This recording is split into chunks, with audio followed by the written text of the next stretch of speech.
प्यारे भाई और बहनों, प्रभु यीशु मसीह के पुत्र नाम में सलाम।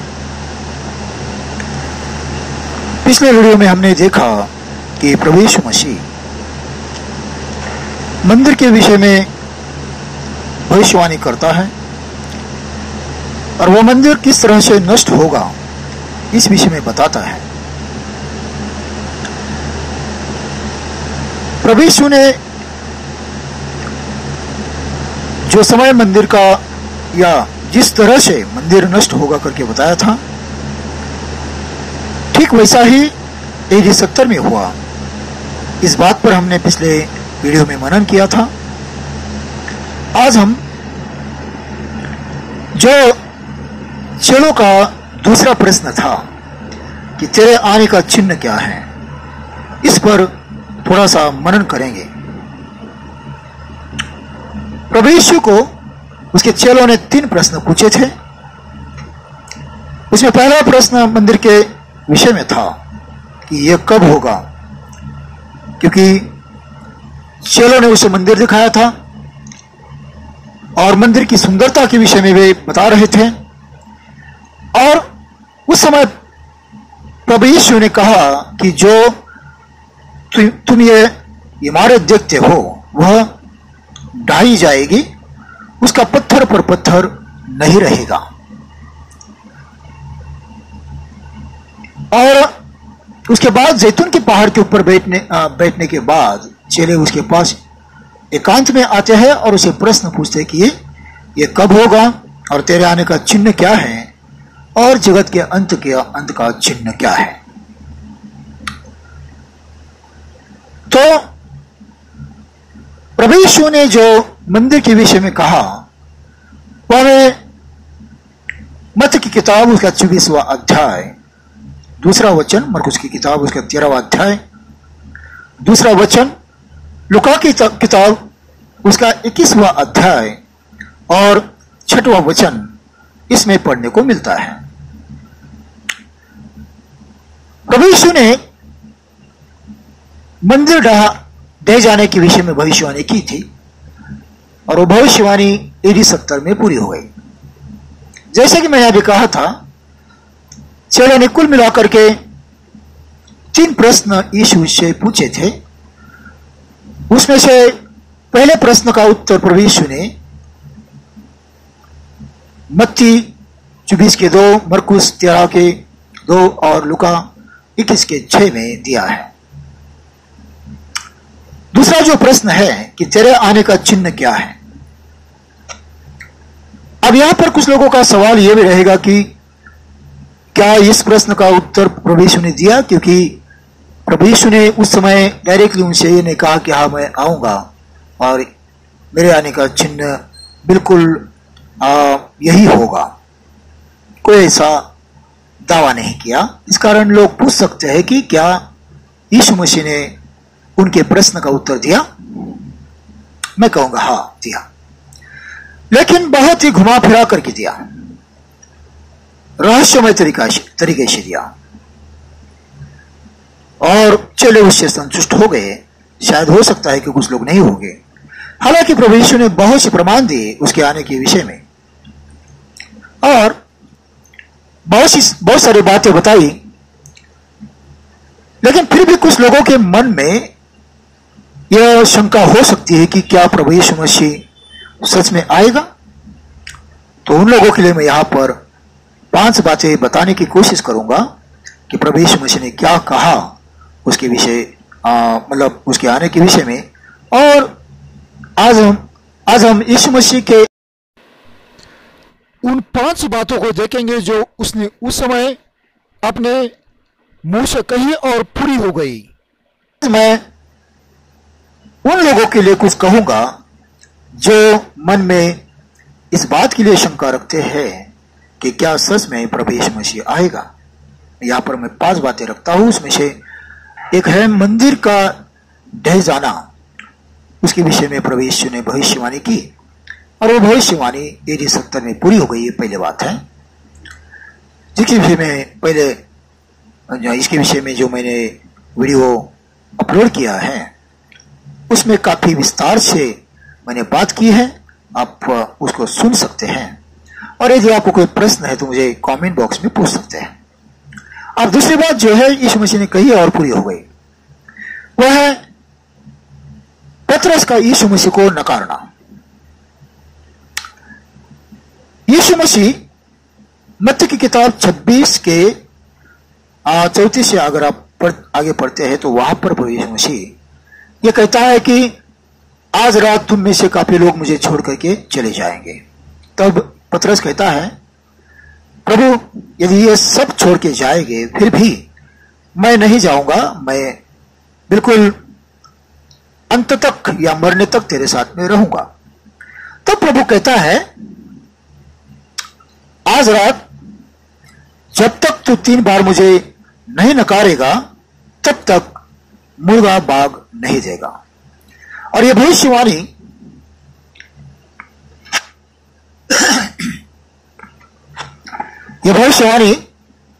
तुरंत उसी रात पूरी होते हुए हम देखते हैं। यह भविष्यवाणी पूरी होते हुए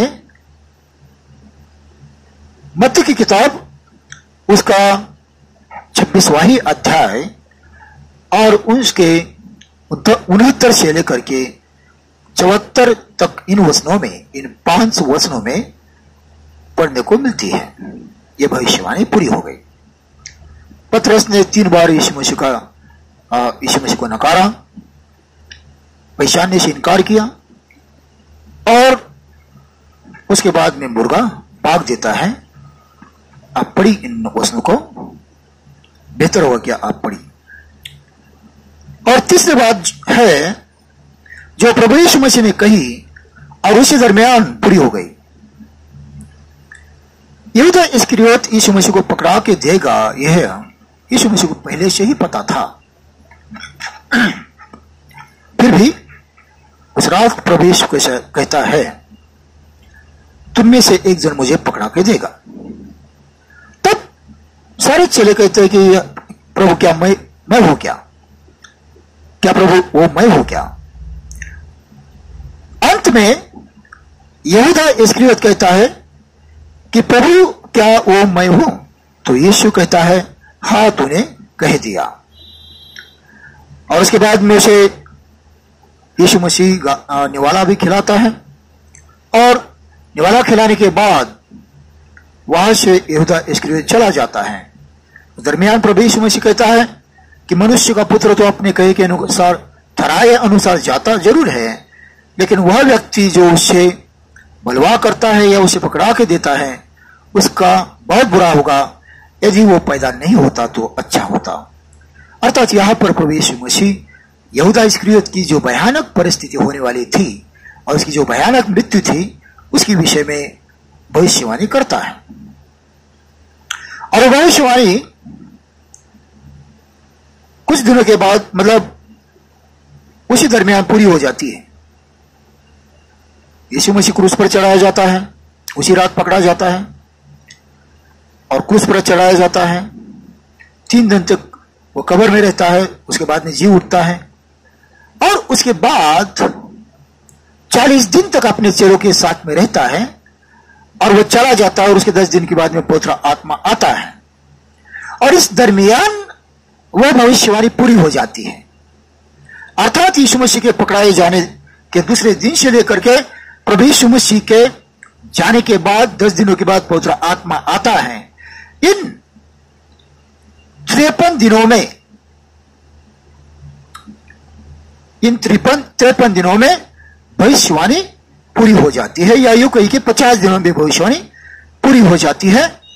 आप मत्ती की किताब उसका 26वां अध्याय 21 से लेकर के 25 तक और 47वां वचन से लेकर के वही अध्याय 47वां वचन से लेकर के 50वें वचन तक पढ़िए और उसके बाद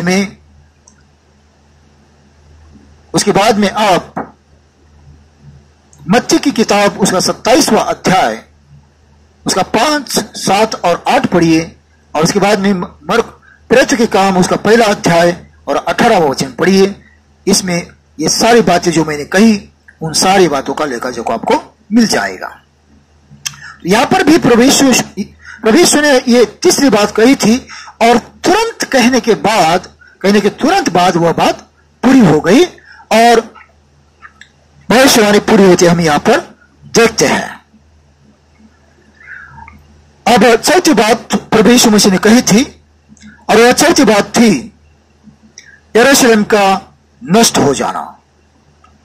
प्रभु यीशु मसीह यरूशलेम के नष्ट होने के विषय में भविष्यवाणी करते हैं और भविष्यवाणी हमें लूका की किताब उसका 21वां अध्याय 20वां वचन 20 से लेकर के 24 तक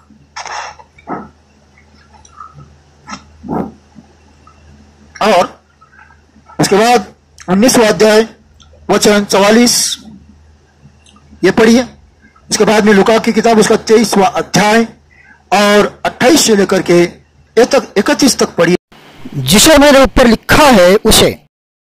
इसमें यरूशलेम के विषय में प्रभु यीशु ने भविष्यवाणी की है कि वह किस तरह से नष्ट होगी।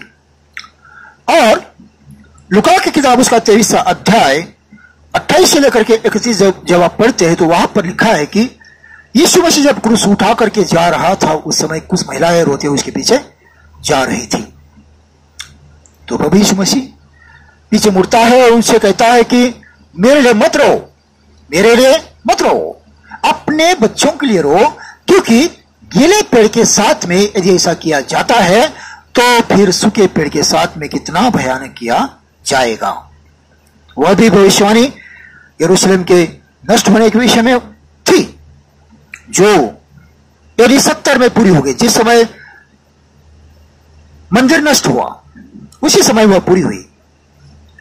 जिस समय टाइटस जो रोमन सेना का सेनापति था और वह यरूशलेम में घुसने के बाद में 3 दिन तक लगातार और उसकी सेना लोगों को मार रही थी, अनगिनत लोग मारे गए, मंदिर नष्ट हुआ और वहां के जितने भी बड़े बड़े घर थे नष्ट हो गए और जो बचे हुए लोग थे उनको उन्होंने यरूशलेम से निकाल, जो यहूदी लोग थे उनको यरूशलेम से निकाल करके भिन्न भिन्न देशों में ले जाकर बिठा दिया, बसा दिया और वहां से लोग ला करके यरूशलेम में अन्य जातीय लोगों को बसा दिया। और जिस दिन टाइटस ने यरूशलेम को जीत लिया उस दिन करीब करीब या उससे भी ज्यादा 22,000 या उससे भी ज्यादा लोगों को क्रूस पर चढ़ाया था, जो याजक, फरीसी और सदूकी थे, शास्त्री थे। तो यहां पर भी चौथी बात जो प्रभु यीशु मसीह ने कही थी वह पूरी हो गई, वह भी पूरी हो गई। अब वह बात यरूशलेम के नष्ट होने के विषय में जो भविष्यवाणी थी वह AD 70 में पूरी हो गई। उसके बाद में पांचवी बात जो है प्रभु यीशु मसीह की मृत्यु के विषय में है। प्रभु यीशु मसीह अपने मृत्यु के विषय में भविष्यवाणी करता है, 3 बार करता है और बिल्कुल सटीक करता है। मत्ती की किताब 16वां अध्याय 21 से लेकर के 23, मरकुस की किताब उसका 8वां अध्याय 31 से लेकर के 38, लूका की किताब उसका 9वां अध्याय 22 से लेकर के 27 तक में पहली बार जब यीशु मसीह अपने मृत्यु के विषय में भविष्यवाणी करता है, first prediction of his death, यहां पर हमें पढ़ने को मिलता है। दूसरी बार जब प्रभु यीशु मसीह अपने मृत्यु के विषय में भविष्यवाणी करता है तो वह हमें मिलती है मत्ती की किताब 17वां अध्याय 22 से लेकर के 23 तक, मरकुस की किताब 9वां अध्याय 30 से लेकर के 32 तक, लूका की किताब उसका 9वां अध्याय और 43 से लेकर के 45 तक। इन वस्तुओं में उसकी दूसरी भविष्यवाणी जो उसके स्वयं की मृत्यु के विषय में करता है, जीव उठने के विषय में करता है, वह भविष्यवाणी यहां पर पढ़ने को मिलती है, second prediction of his death and the resurrection. Then उसके बाद तीसरी बार जो प्रभु यीशु मसीह अपने मृत्यु और जीव उठने के विषय में भविष्यवाणी करता है वह हमें मत्ती की किताब उसका 22वां अध्याय, क्षमा कीजिए, उसका 20वां अध्याय 17 से लेकर के 19 तक, मरकुस की किताब उसका 10वां अध्याय 25 से लेकर के 34 तक, लूका की किताब उसका 18वां अध्याय और उसके 18वां अध्याय में आप 34 में पढ़िए। वहां पर प्रभु यीशु मसीह अपने मृत्यु के विषय में तीसरी बार भविष्यवाणी करता है। 18वां अध्याय उसका, लूका की किताब उसका 18वां अध्याय 31 से लेकर के उसका 34 तक आप पढ़िए। वहां पर प्रभु यीशु मसीह अपने मृत्यु और जीतने के विषय में तीसरी बार भविष्यवाणी करता है। His third prediction of his death and resurrection. So, भाई और बहनों, यहां पर ये सारी बातें जो प्रभु यीशु ने अपने जी उठने के विषय में, मृत्यु के विषय में कही थी, और अन्य जैसे मैंने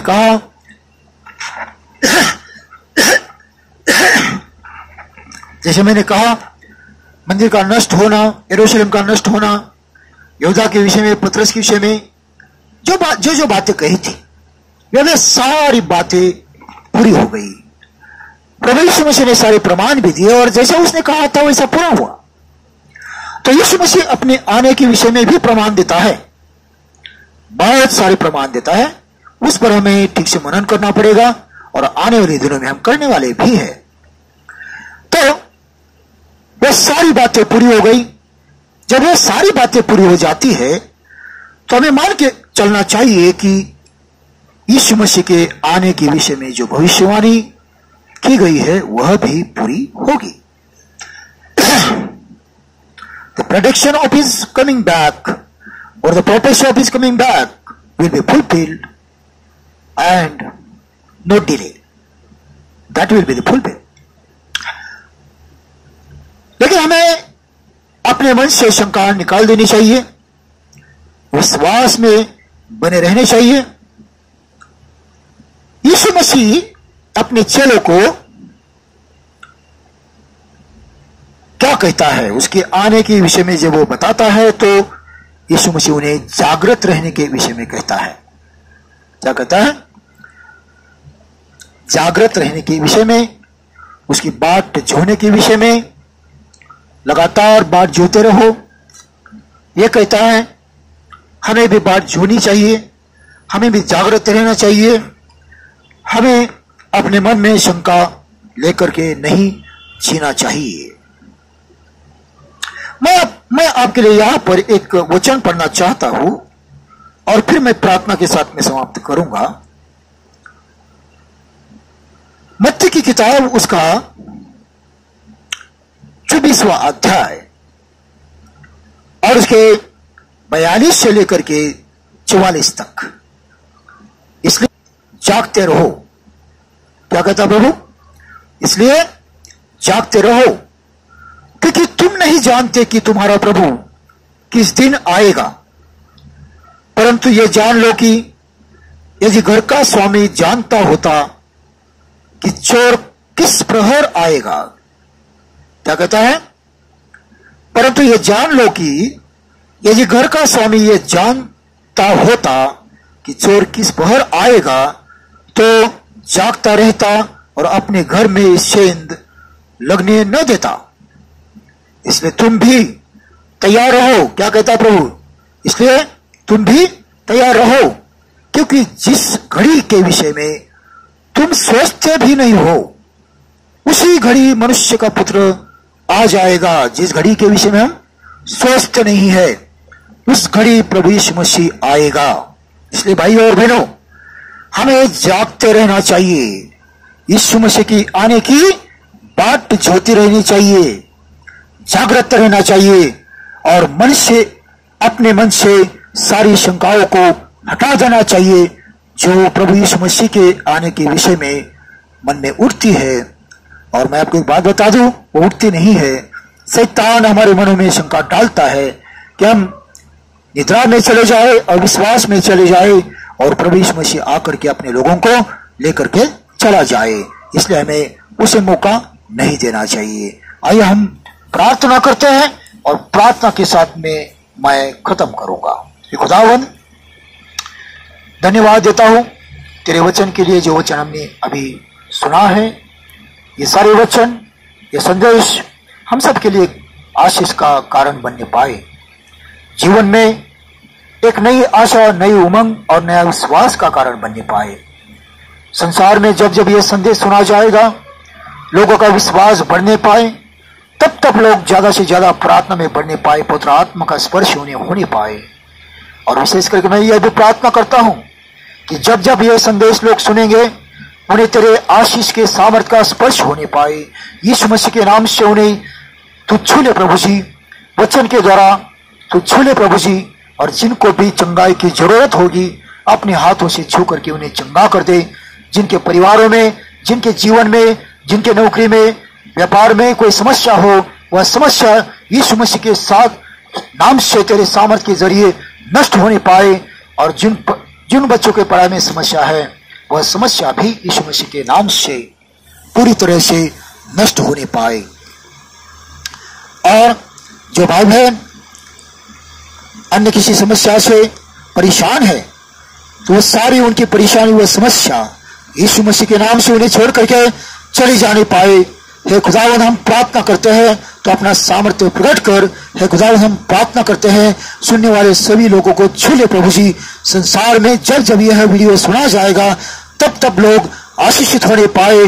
और जब तू आएगा, वे सब उठाए जाने वाले लोगों में शामिल होने पाए, सहभागित होने पाए, सम्मिलित होने पाए, और पीछे कोई भी न छूटे। हम आपको धन्यवाद देते हैं, आपकी तारीफ करते हैं। हम सभी के अपराधों को क्षमा कर, और ये प्रार्थना हमारा उद्धार करने वाला प्रभु यीशु मसीह के नाम से मांगते हैं, आमीन।